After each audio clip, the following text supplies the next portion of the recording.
You're listening to the Voice of Russia in London. Every weekday from 3 until 7 p.m, we bring you international news, arts, features and debate. We're online and on digital radio from our studios in the heart of London. Stay tuned. You're listening to the Voice of Russia from London. I'm Tim Walklate, and today our discussion is all about football. Chelsea Football Club are currently champions of Europe and are currently tied third in the Premier League. They're also the FA Cup champions. And of course, they're famously owned by the Russian billionaire Roman Abramovich. He's passionate about football, but not so passionate about his team managers. Last week, he sacked Roberto Di Matteo right after the team were defeated 3-0 by Juventus.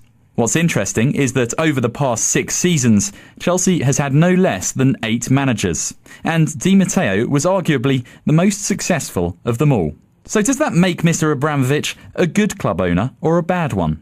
Joining me in the studio to discuss this is Michael Jarman, Chief Equity Strategist at H2O Markets and a former professional footballer, Mihir Bose, an award-winning sports journalist and author, Tim Rolls, a blogger who writes for Chelsea fanzine CFC UK, and joining us on the phone, Kevin Roberts, Editorial Director of Sport Business. Gentlemen, thank you all for coming. I'd like to ask you very briefly, if you ran Chelsea, would you have sacked Roberto Di Matteo? Mihir? No, certainly not, and certainly not at 4 a.m.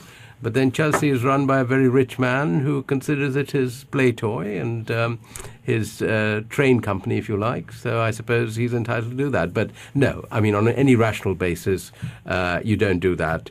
Certainly it's not somebody who's won you the greatest of all football club trophies, and who's not having that bad a season, though they might not qualify to the next round of the Champions League. But considering what he's achieved, certainly not. It's not justifiable at all. Tim Rolls? Definitely not, especially given what's happened since when they brought in Rafa Benitez and the disruption that's caused. I think they've got a key Champions League game next week, and I cannot understand why you would disrupt things 2 weeks before that game. Just don't understand it at all. Michael John? Definitely not, no. I was more shocked that you'd done it before the Man City clash, in all fairness, because that is one of the biggest games of the season for Chelsea, especially at Stamford Bridge. And like Mihir said, you know, given the success he achieved last year, both domestically and in Europe, I would have probably given him an assistance role and then brought another manager in to step in and work alongside each other. I wouldn't have disrupted it quite as Abramovich has done so far. Kevin Roberts? No, absolutely not, particularly as it doesn't seem to have been terribly well thought through. To bring in a guy who starts as an interim, who's set the fans against him, has just focused attention, negative attention on the club and caused more of a problem than perhaps Abramovich had ever imagined. It's been a bit of a disaster. Pretty unanimous there then. So Mihir, I'd first like to ask you, could you hazard a guess as to why Abramovich sacked Di Matteo? I can only suppose that he very reluctantly appointed Di Matteo as a manager after he won the Champions League. Presumably, he didn't get hold of the former Barcelona manager, Guardiola, he's not sunning himself in New York, but he's having a sabbatical in New York. And it was a temporary appointment, and he looked at it. The team were not going to qualify again, probably for the Champions League, and that triggered something. It was very interesting. I interviewed Bruce Buck, who's the managing director, just 2 weeks earlier about the whole Clattenburg thing and Terry and all that, and he was very emphatic. He said, no, we are not looking at Guardiola. You know, Di Matteo is our man, and so on. And clearly, either he was not in the loop, or something happened between that interview and the decision-making in 2 weeks' time. But, you know, if you have an owner like this, who's never said publicly ever a single word as to why he suddenly comes in from nowhere, virtually, for the British anyway, and buys the club, it's impossible to guess why he would do it.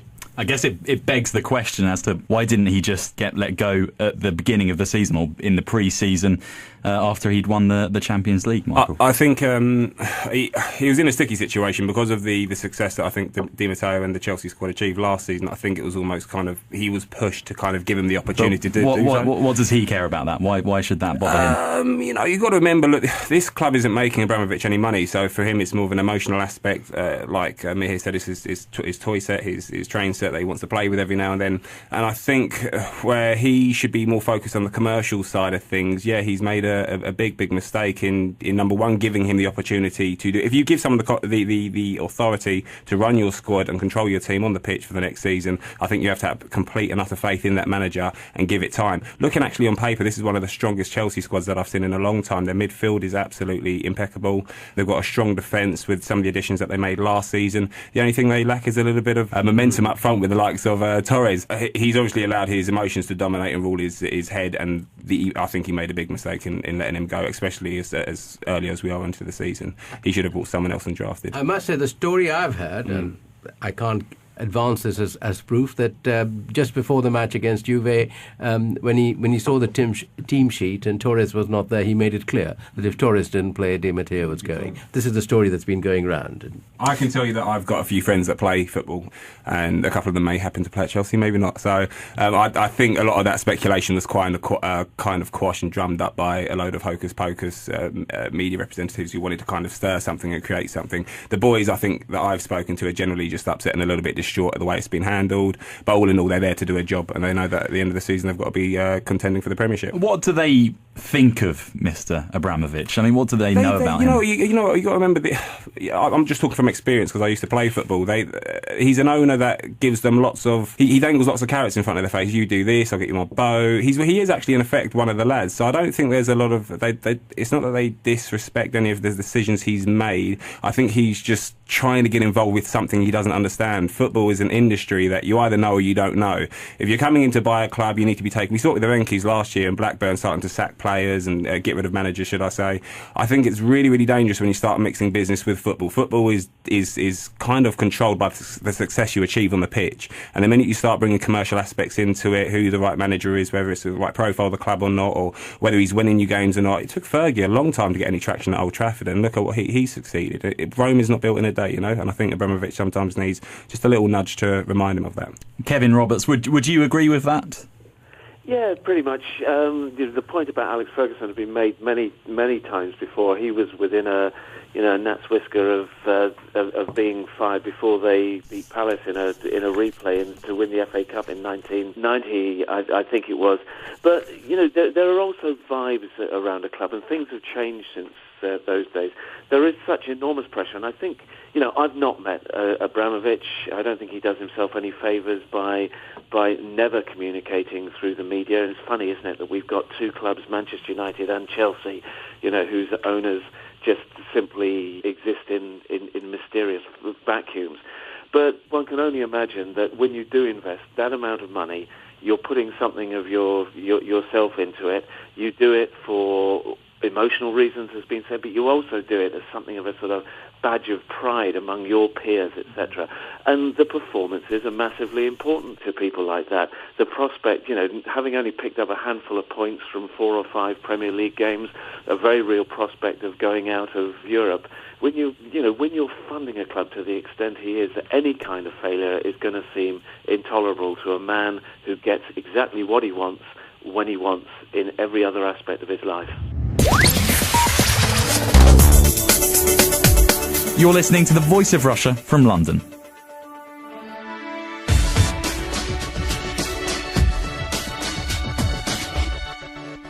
This man has, since he's become owner of Chelsea, he's brought in 3 Premier League titles, 4 FA Cups, 1 Champions League. This kind of keeps the players on their toes. It keeps everyone on their toes. The managerial axe will be wielded at any time. That's a good thing, isn't it, Tim? Well, I think it is. I mean, I've been watching Chelsea, first watched them in 1967. And I think the success over the last 9 or 10 years, because of Mr. Abramovich, has been anything but total respect for what he's done in terms of the investment in the club. I mean, I think that the heart of the club is very different from it was in the 70s and 80s. But it's not just Chelsea. I think other clubs are the same.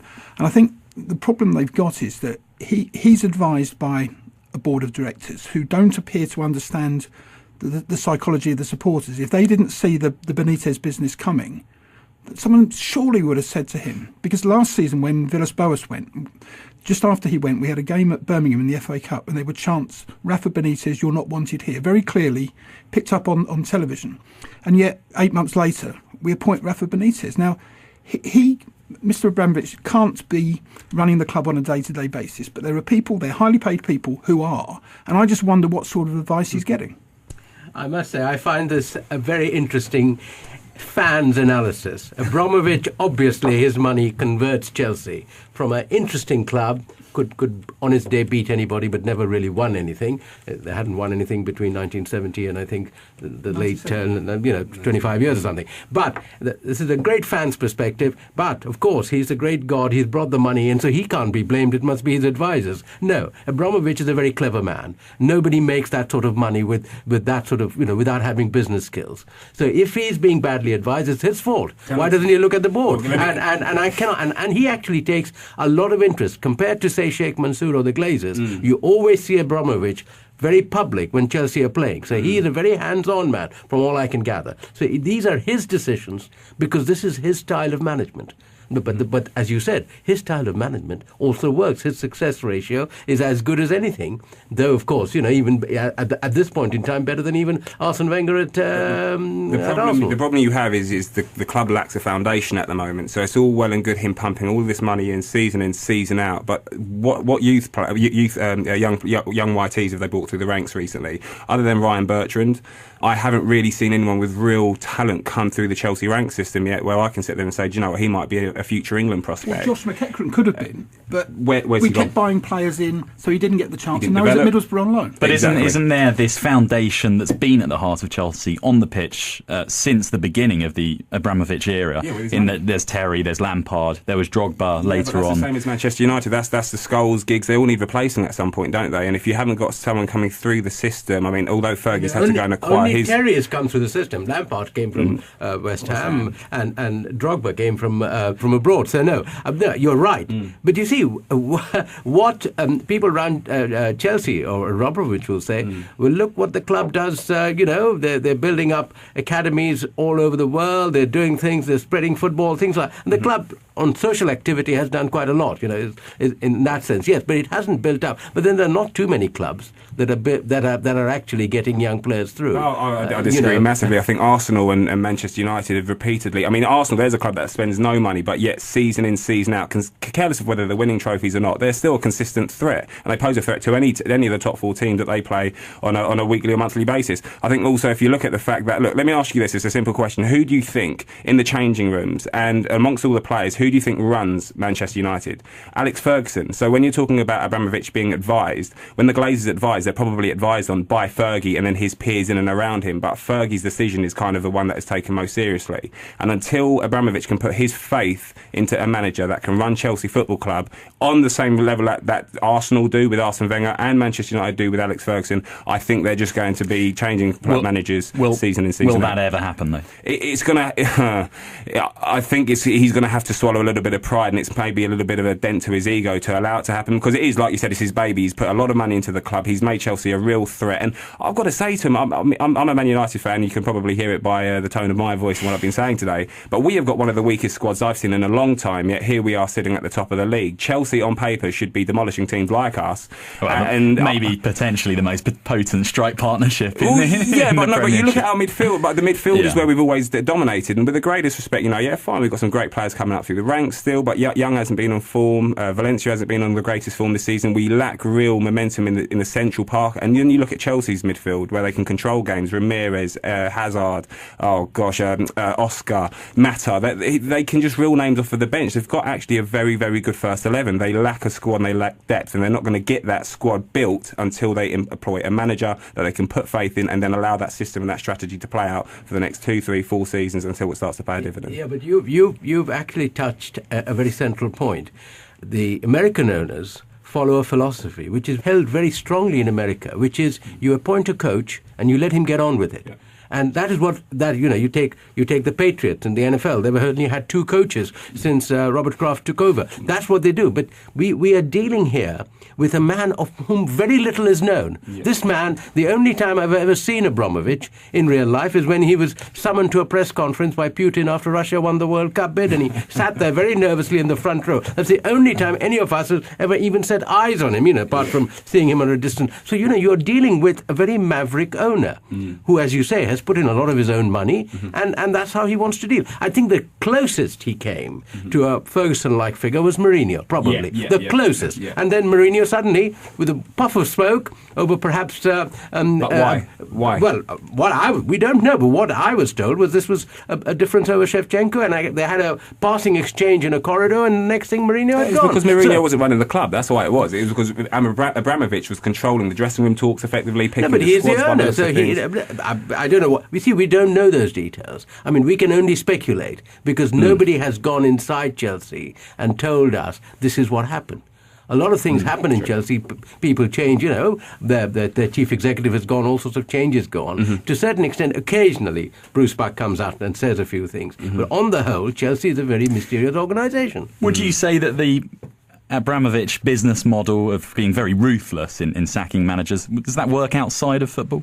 Well, yeah, this is the thing. I mean, I work in the banking industry now, and you could imagine Goldman Sachs, some of the biggest banks, Lloyds, Barclays, if they were chopping CEOs every 6 months, where would the businesses end up going? Because it takes time to develop a system and a strategy and a structure that works in and around the visions of the people they employ at the top. So to answer your question, no, and that's why, again, Abramovich has got to look at this from both a business and an emotional aspect. But I think if he looks at it, he bought the club to turn Chelsea into a real threat and they are, they are a dominant football club now in Europe. They're well recognised and they're well respected as well. But I think to build a dynasty in and around Chelsea, something similar to what United have created under the Fergie era, I think he's going to have to employ someone, stick with him. If he gets Guardiola in, I mean, there's a man that has what I saw a Barcelona team transformed within the space of a summer's training period, and all of a sudden they were playing football that the world, it's the greatest football that I think I will ever live to see, and I don't think it could ever be replaced. So if he gets him into the camp, he needs to let go and he needs to let him run it. We'll go on to that in a second. Kevin, do you agree with that? Yeah, pretty much. I think, my surprise is really why anybody is surprised about Abramovich and his management style. He's not necessarily used to the world of football where public opinion, where PR is actually so important, where the media is so important. He's built businesses, without people really knowing anything about him, where his decisions don't have to be particularly justified to anybody else. So, he's come into a football club, he's doing what he's always doing. As in business, he can point to results, and he's certainly got them. As we just heard, they've transformed the club. He's on a journey, and he's gone a good way along the road, just doing it his way. As I said, I'm just surprised there's so much surprise. It may not be what we're used to, but it's working for him. I think the issue that he has at the moment is effectively not to lose the club, and I don't mean that in a financial way. I mean the people who were singing, we want our Chelsea back or whatever at the weekend's game. You can't allow the rift between the supporters and the club to grow. There is a need for communications, because if Chelsea is going to thrive going forward, this brand, the club which is so well established on the field in Europe and in the Premier League now, really has to move to the next stage commercially as well. I think there's a massive disconnect at the moment. I mean, I was actually interviewed by The Guardian yesterday, and I'm talking about how that chant, we want our Chelsea back. I haven't heard that for a few years, and the atmosphere was as poisonous against Manchester City as it's been since they sacked Jeff Hurst in 1981. And it's going to take a lot of building it back. It's not going to happen under Benitez. I don't think it would. And, I just cannot believe the board have allowed this to happen. So is Abramovich not popular amongst the Chelsea It's not fans? him. I think people, massive respect for what he's done in terms of the money he's put in, and the fact he brought Mourinho in, and we've had people like Drogba and Ashley Cole, absolute world-class players.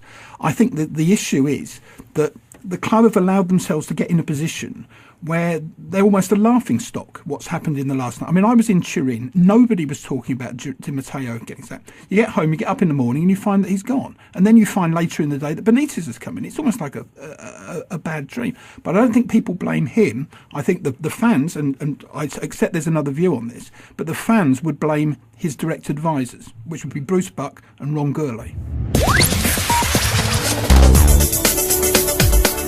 You're listening to The Voice of Russia from London. I'm Tim Walkley, and today our discussion is all about football, Chelsea Football Club and Roman Abramovich. I'm joined in the studio today by Michael Jarman, Chief Equity Strategist at H2O Markets and a former professional footballer, Mihir Bose, an award-winning sports journalist and author, and Tim Rolls, a blogger who writes for Chelsea fanzine CFC UK. And joining us on the phone, Kevin Roberts, Editorial Director of Sport Business.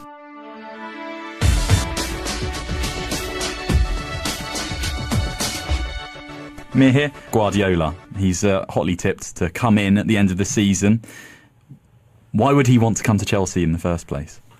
Well, why would anybody want to move? You know, you move because probably the perks and the money offered is so great. It's very rewarding. I mean, let's face it, you know, we shouldn't, I think, treat even a football job on a high moral ground. And at the end of the day, people move jobs for reasons of security. I think for Guardiola, having done what he did at Barcelona, having had his year off, he might well decide that, you know, this is a move that he can make. He can cope with Abramovich, who knows? And, you know, and obviously the riches on offer will be tremendous. But surely there are other clubs that can pay as well as Chelsea do, and he'll have more managerial stability there. No, but there in his mind, there might also be an argument that here is an opportunity to fashion my brand of football into a country like England, where English brand of football, despite all the changes that have come and the improvements that have taken place and the long ball game having gone, is still a world removed from Barcelona. So that might well be a challenge for him. You know, that would be a big challenge, but, you know, that might well. I don't know. I don't know enough about the man and why he would want to do it. And again,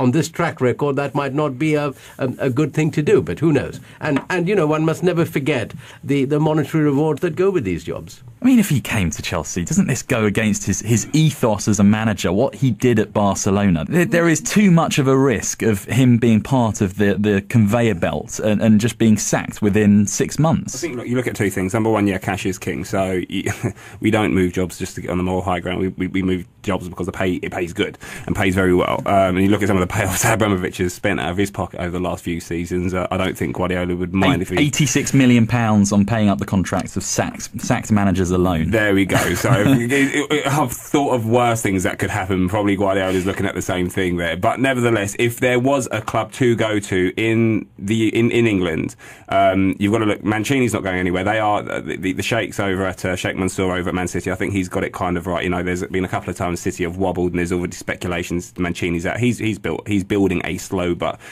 sure thing at Man City, where it could be almost his little empire as well as to what Fergie's achieved at Old Trafford. So I think if there was a club in England that needed it, it is Chelsea. It's there. It's right for him to come in. That's not just with the starting 11, the first team squad. That's all the way down to the academy levels as well, which is already been overhauled by the FA in this country. They've started putting in, I think it's something like you can only buy or select players that are local to your area. You can't go in and acquire someone from Manchester or down in Portsmouth.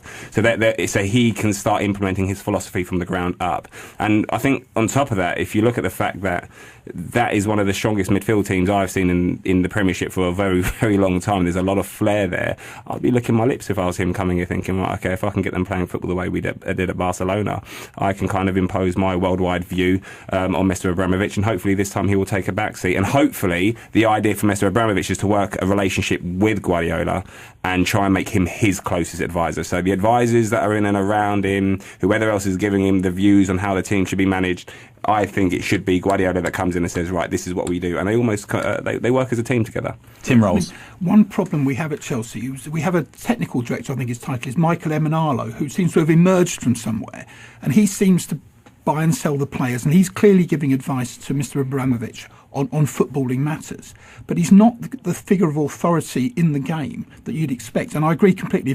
If Guardiola comes in, he would have to have that relationship with Mr. Abramovich and not with Michael Emenalo, who, frankly, his track record in the game isn't worthy of consideration at that level. Kevin Roberts, do you think that Abramovich needs to be more transparent and possibly needs to be a bit more public as well? I'd like to think that he could do more with Chelsea if he was. And if he actually communicated with the fan base, because it would help him to deal. I think it would help him to deal with some of the commercial challenges that the club faces. But just going back to the thing about Guardiola, I mean, at Barcelona he got used to working alongside and with a very powerful man. I mean, the guy who's the president of Barcelona, Sandro Rosell, he's not the owner; he's elected, but you know he he cuts an almost sort of godlike figure in and around Barcelona and Spanish football. So Guardiola knows the importance of developing working relationships with high-profile, very powerful figures, and that might actually set him up for the job at Chelsea, or at least put him in a position where he knows exactly how to analyse and assess the job and the opportunity in front of him, and possibly say no, because how many high-profile managers like that have actually walked away from jobs on their own terms? I think that independence of spirit that Guardiola has shown, of spirit and of action, would actually make him a great manager for a club like Chelsea. So, final words. At the end of the season, you feel Guardiola should come in and managerial stability should then take hold. Michael John. As a Man United fan, no. I don't want Guardiola coming in. As a pundit.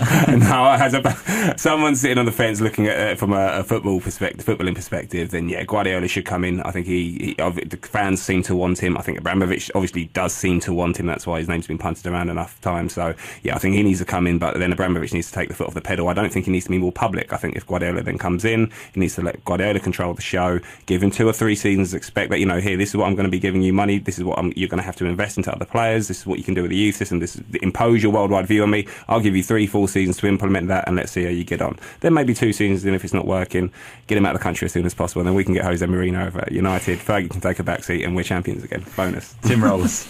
Well, yeah, I think very few Chelsea fans want Benitez to stay any longer than the end of the season. If Guardiola's, he's obviously the best available. So if Guardiola came, I think Chelsea fans would be absolutely delighted. Now, whether he'd want to come, who knows? Who knows what his personal motivations are? But from a fan's perspective, absolutely. But you're absolutely right. He would need to be given the freedom and the time to build it his way, and not another 6-month knee-jerk, get rid of him, get another caretaker in, from a very thin pool of out-of-work managers. They have to do it the long-term way. Kevin Roberts, final words. I think it'd be great, apart from anything else, to have Guardiola playing football, having a team to play football his way in English football. For Chelsea, he would only take the job, I think, if he was on his terms. If those terms were met, then I think it ticks every box that we've discussed today. OK, well, we'll have to end there. You've been listening to a discussion on the Voice of Russia from London with me, Tim Walklade. Joining me in the studio was Michael Jarman, Chief Equity Strategist at H2O Markets and a former professional footballer. Mihir Bose, an award-winning sports journalist and author. Tim Rolls, a blogger who writes for Chelsea fanzine CFC UK. And joining us on the phone, Kevin Roberts, Editorial Director of Sport Business.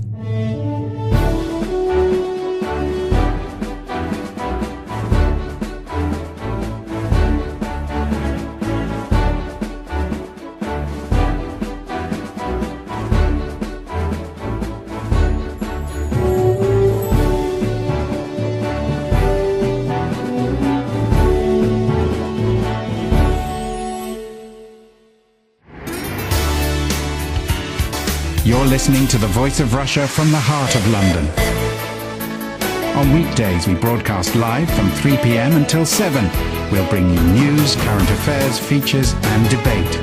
You can listen to us on digital radio and online. Visit ruvr.co.uk.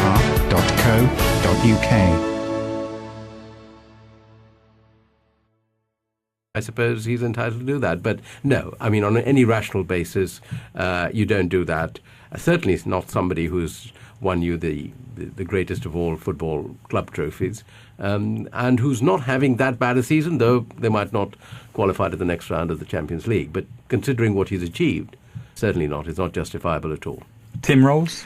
Definitely not, especially given what's happened since when they brought in Rafa Benitez and the disruption that's caused. I think they've got a key Champions League game next week, and I cannot understand why you would disrupt things 2 weeks before that game. Just don't understand it at all. Michael John? Definitely not, no. I was more shocked that you'd done it before the Man City clash, in all fairness, because that is one of the biggest games of the season for Chelsea, especially at Stamford Bridge. And like Mihir said, given the success he achieved last year, both domestically and in Europe, I would have probably given him an assistance role and then brought another manager in to step in and work alongside each other. I wouldn't have disrupted it quite as Abramovich has done so far. Kevin Roberts? No, absolutely not, particularly as it doesn't seem to have been terribly well thought through. To bring in a guy who starts as an interim, who's set the fans against him, has just focused attention, negative attention on. You're listening to the Voice of Russia in London. Every weekday from 3 until 7 p.m, we bring you international news, arts, features and debate. We're online and on digital radio from our studios in the heart of London. Stay tuned. You're listening to the Voice of Russia from London. I'm Tim Walklate, and today our discussion is all about football. Chelsea Football Club are currently champions of Europe and are currently tied third in the Premier League. They're also the FA Cup champions. And of course, they're famously owned by the Russian billionaire Roman Abramovich. He's passionate about football, but not so passionate about his team managers. Last week, he sacked Roberto Di Matteo right after the team were defeated 3-0 by Juventus. What's interesting is that over the past 6 seasons, Chelsea has had no less than 8 managers. And Di Matteo was arguably the most successful of them all. So does that make Mr. Abramovich a good club owner or a bad one? Joining me in the studio to discuss this is Michael Jarman, Chief Equity Strategist at H2O Markets and a former professional footballer, Mihir Bose, an award-winning sports journalist and author, Tim Rolls, a blogger who writes for Chelsea fanzine CFC UK, and joining us on the phone, Kevin Roberts, Editorial Director of Sport Business. Gentlemen, thank you all for coming. I'd like to ask you very briefly, if you ran Chelsea, would you have sacked Roberto Di Matteo? Mihir? No, certainly not, and certainly not at 4 a.m. But then Chelsea is run by a very rich man who considers it his play toy and his train company, if you like. So